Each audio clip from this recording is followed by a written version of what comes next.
Picture this. You have just stepped off a 12-hour flight. Oh, the absolute best feeling. Right.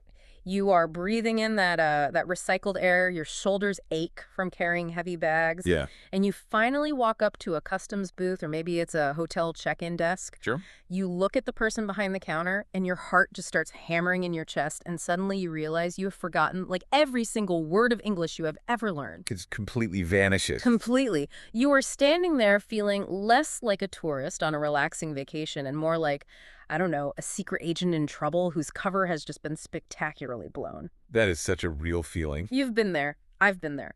But here's what's fascinating about our deep dive today. Your brain didn't actually forget the English language. No, not at all. Actually, your working memory just got completely hijacked by the stress of navigating an unpredictable social script. Right. We like to think of language as this fixed tool we possess in our brains, like a wrench in a toolbox, you know? Yeah, you either have it or you don't. Exactly.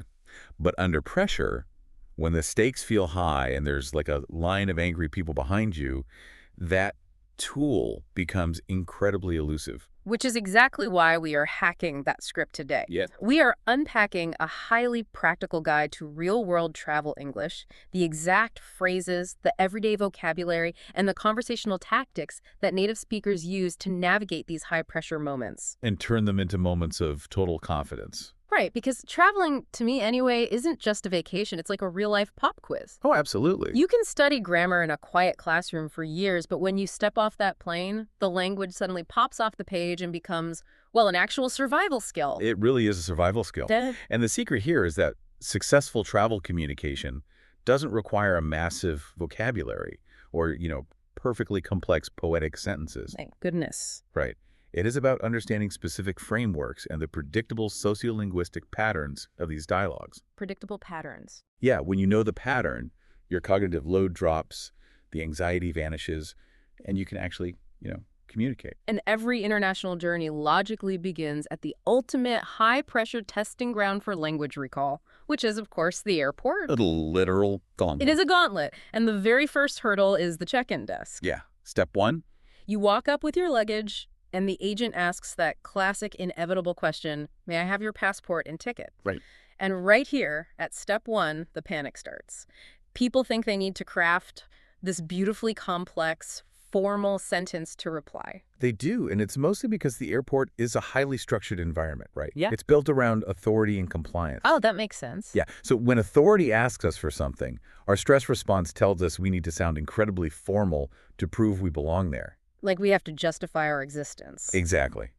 But the reality of transactional English is that the best response is the simplest one. You just smile, hand them the documents, and say, here you go. Wait, really? Just here you go. That's it. 3 words. If I'm speaking to an official airline agent, doesn't that sound, I don't know, a little too casual, almost dismissive? It's a really common misconception, but no. In a fast-paced transactional setting like an airport, brevity is actually a form of politeness. Oh, interesting. Because you are respecting their time. Exactly. You don't need a compound sentence to hand someone a piece of paper. Here you go. Or simply, here is my passport, provides exactly what they need without slowing down the interaction. Okay, that definitely takes the pressure off. But then we get to the luggage, which is an entirely different minefield because money is involved. Oh yeah, the stakes go up. Travelers get so anxious when the agent asks, are you checking any bags today? Because the vocabulary here is very specific to the aviation industry.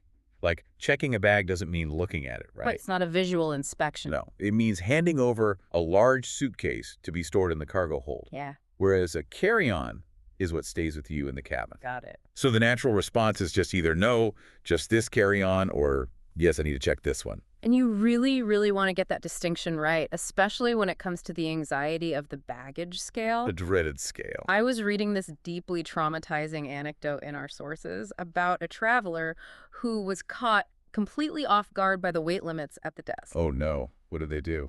Well, this poor guy ended up opening his suitcase right there on the terminal floor with like 100 people watching him. Oh my God. And he had to physically put on 3 heavy winter jackets just to avoid the exorbitant extra baggage fees. See, that is the ultimate traveler's nightmare.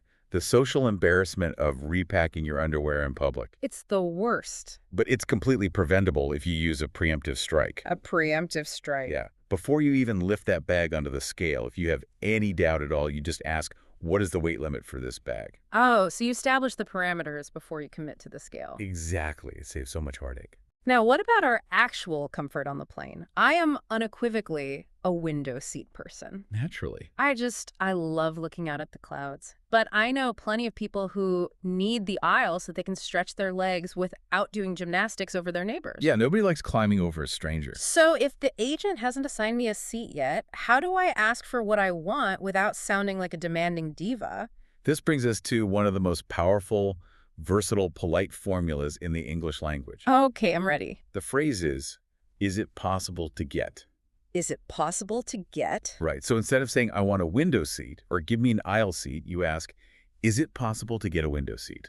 Let's dissect that for a second. Yeah. Why use 6 words when I can just use 3? Like, why is it possible to get work so much better than I want? Because I want is a demand. It completely centers your desires. Right. But is it possible to get creates this sort of psychological distance. It frames the request not as a demand on the agent, but as an inquiry about the state of the universe. Wow, okay. Yeah, it invites the agent to collaborate with you on a solution, giving them agency rather than barking an order at them. It's an invitation to help rather than a command to serve. I love that. Exactly. Okay, so we've survived the check-in, we've flown for hours, we land, and now we face the final boss of the airport gauntlet, which is immigration and border control. The final boss. I have to admit, even when I have done absolutely nothing wrong, like even when I am just on a boring vacation, walking up to that glass booth makes my palms sweat. Oh, you are not alone in that. Why do travelers suddenly panic and start oversharing when the officer simply asks, what is the purpose of your visit? It all comes down to the psychology of authority and intimidation. A border officer in a uniform sitting elevated inside a glass booth represents the absolute power of this state. It's very intimidating. Very. And when humans feel intimidated, our instinct is to prove our innocence. Right. And we falsely equate transparency with volume, meaning we think more words make us look more honest. So a traveler gets asked, what is the purpose of your visit? And suddenly they are delivering like a 10-minute monologue about their cousin's wedding and their childhood dreams of seeing Big Ben and their exact itinerary for the next month. Yes, they just start spilling everything like they are under interrogation. It's a total word vomit. But doing that actually triggers suspicion. Wait, really? Yeah, because the officers are not making conversation, they are processing data. They are looking for standard, predictable data points. Okay. So the gold standard answers are incredibly brief, just 2 words, on vacation, or if it's for work, on business. That is literally all they need to hear. But wait, if I just give a 2-word answer to a federal officer, aren't they going to think I'm being evasive? That's the fear, right? Yeah, my instinct is that brevity looks like I have something to hide. It's actually the exact opposite. People who are lying tend to over-explain to cover their tracks. People who belong there give simple, factual answers. That makes a lot of sense. So when they ask the inevitable follow-up, how long will you be staying? Sure, you have to resist the urge to over-explain your flight schedule. Just stick to a direct time frame. Exactly. For 2 weeks, for 10 days. Keep it constrained to the exact duration. Now, here's a tactic I read about in the deep dive sources that feels like an absolute cheat code for the next question they always ask, which is, where will you be staying? Oh, yes. This is a great one. Because trying to verbally spell out a complicated foreign street name, like some unpronounceable avenue in Paris or Tokyo, to a serious border officer is a recipe for instant anxiety. It's a massive cognitive load right at the moment you are most tired. Right. Which is why the smartest tactic is to utilize a visual bypass. A visual bypass? Yeah, you simply show them the hotel booking confirmation right on your phone. You can say, at the Marriott Hotel downtown, and just hold up the screen. So you bypass the phonetic language barrier entirely. Exactly. It provides the exact documentation the officer needs without the stress of you fumbling through an address you can barely pronounce yourself. That is brilliant. Okay, so the passport is stamped. We've cleared customs. We are officially in the country. You made it. We made it. Now, there is a fascinating psychological shift that happens once you grab your bags and walk out the automatic doors. Definitely. You transition from dealing with the absolute authority of a border agent, where you are basically a suspect, to the hospitality of a hotel, where you are a valued client. The power dynamic completely flips. It does flip. But despite that power shift, standing between you and a soft bed is the hotel check-in desk. And many people still freeze up there. They do. They feel a sort of imposter syndrome walking into a nice lobby with their messy luggage. Right, you're exhausted, you're maybe feeling a little disheveled. How do you smoothly initiate that interaction and sort of assert your place as a guest? The most natural phrase that establishes your standing immediately is, "I have a reservation under the name," followed by your last name. I have a reservation under the name Taylor. Exactly. It sounds professional, it's clear, and it gives the receptionist the exact piece of information they need to start typing. But travel rarely goes perfectly according to schedule, right? Yeah. Say you took a red-eye flight, you arrive at the hotel at 9:30 a.m., and the standard check-in time isn't until 3:00 p.m. A classic problem. You are exhausted and you just want to shower. What do? We return to our polite formula from the airport. Yeah. You ask, is it possible to check in early? Is it possible? Right. If they have the capacity, framing it that way makes them want to grant you the favor. And if the room simply isn't ready yet? Then you need a logistical backup plan for those heavy bags.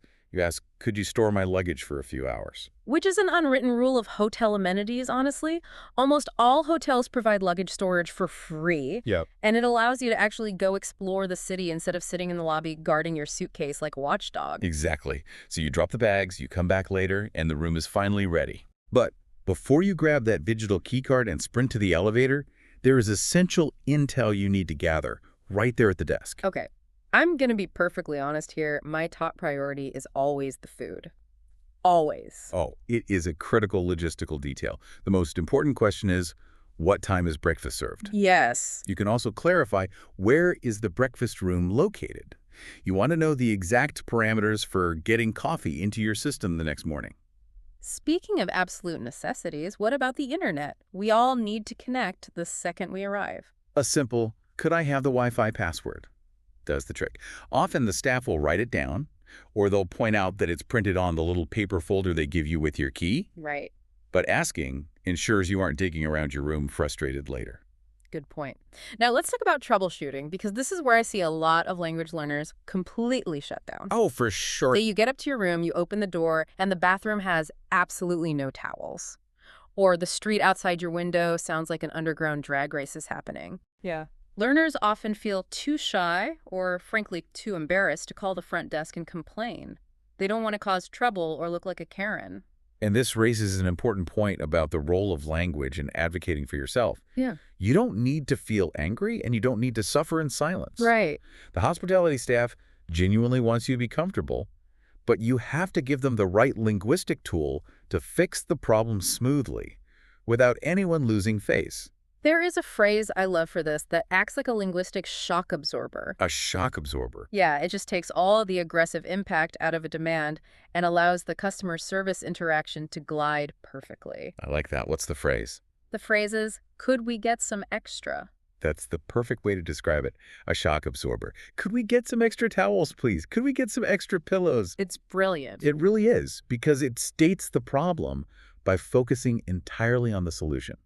It assumes positive intent. So you aren't saying you forgot my towels, which makes them defensive.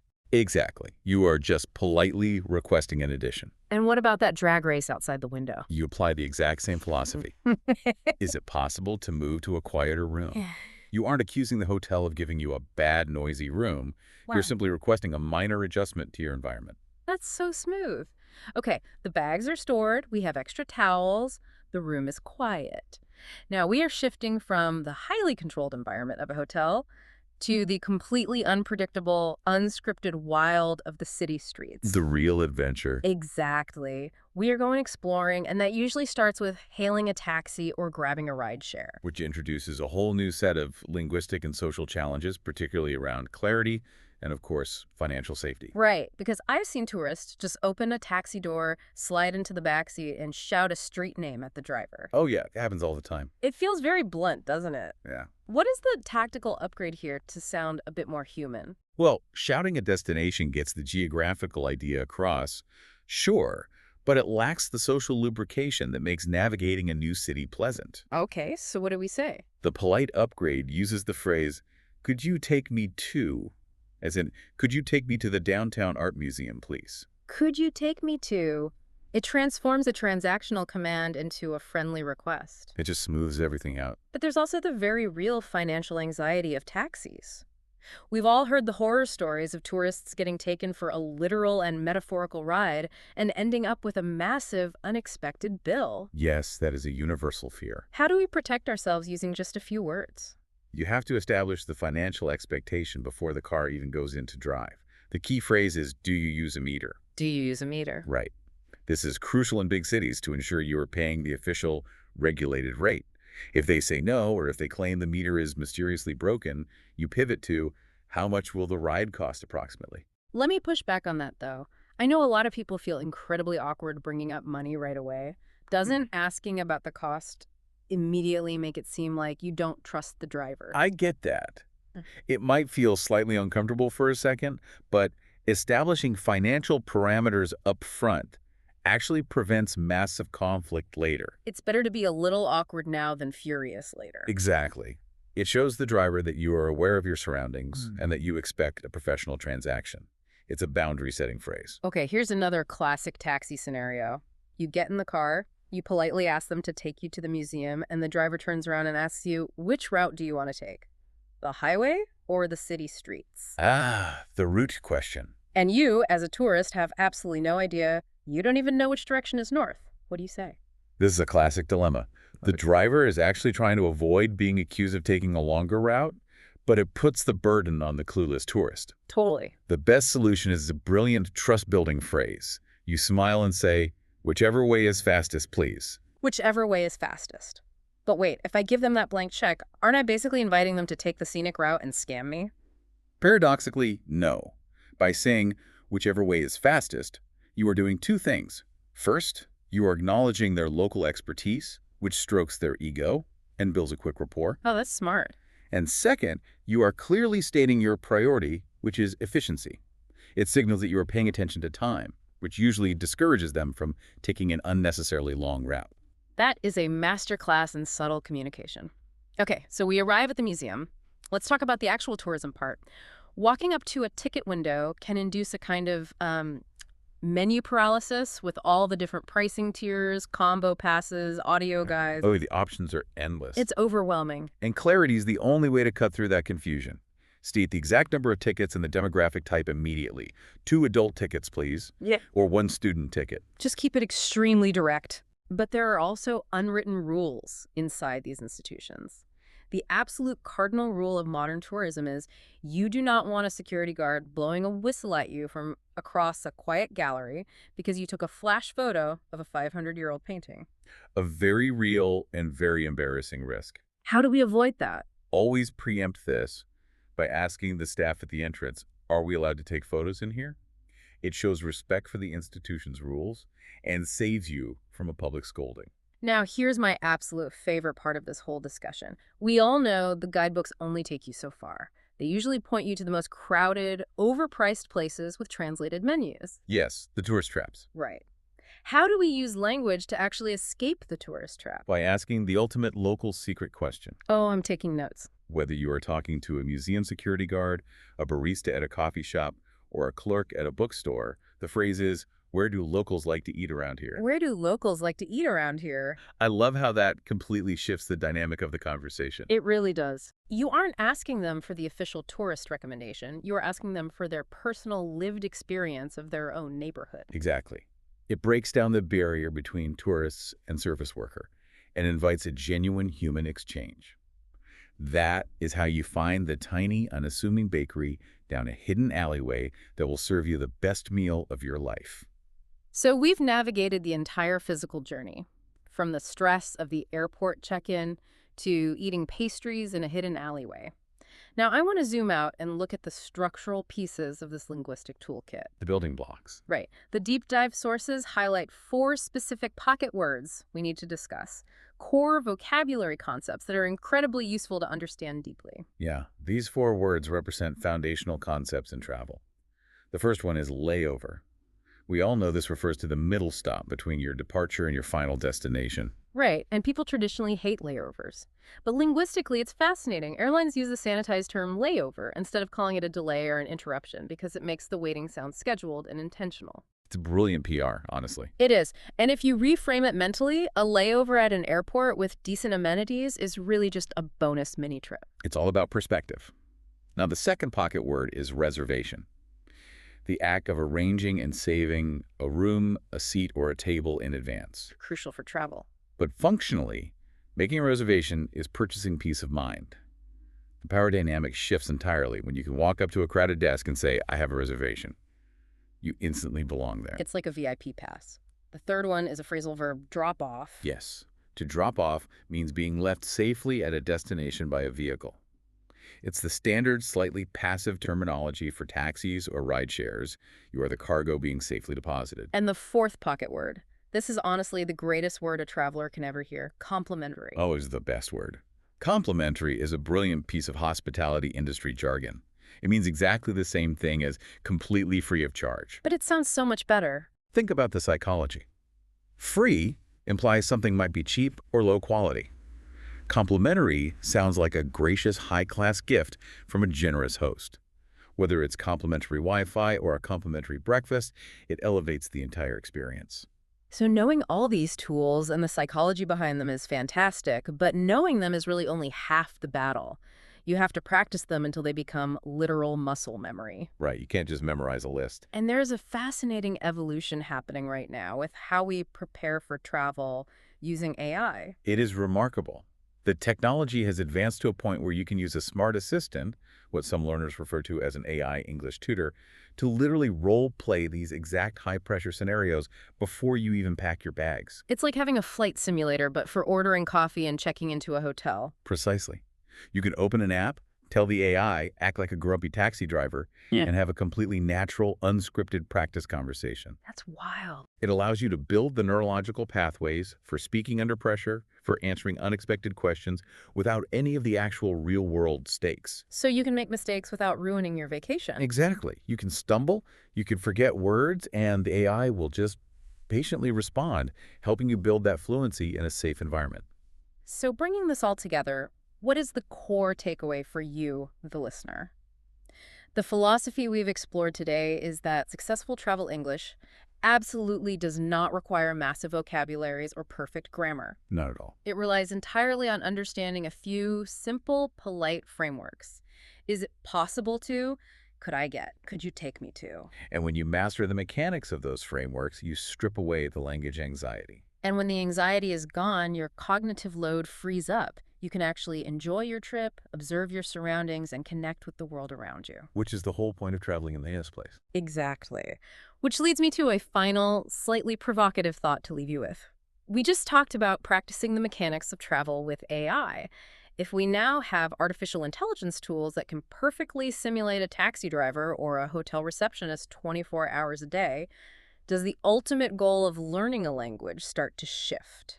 That is a profound question. I mean, if the transactional survival phrases, the logistics of getting a room key or paying a fare, can be mastered and eventually automated or simulated so easily, what is the real purpose of the language? Right. If an AI can handle the mechanics, doesn't it push us as travelers to seek out those deeper, unscripted human connections? I think it does. Once you aren't terrified of the check-in desk, it frees you up to ask that barista where they personally love to eat, or to have a genuine, chaotic laugh with a taxi driver about the local traffic. Those are the moments of beautiful, real-world connection that an AI could never truly replicate. Never. It suggests that language learning is ultimately less about basic survival and much more about accessing an authentic human experience. I couldn't agree more. So the next time you walk up to that customs booth and you feel that familiar spike of adrenaline, remember, you aren't a secret agent whose cover is blown. You're just a tourist. You have the exact phrases you need, the pop quiz is open book, you know the answers, and the real adventure is just waiting for you on the other side of the desk.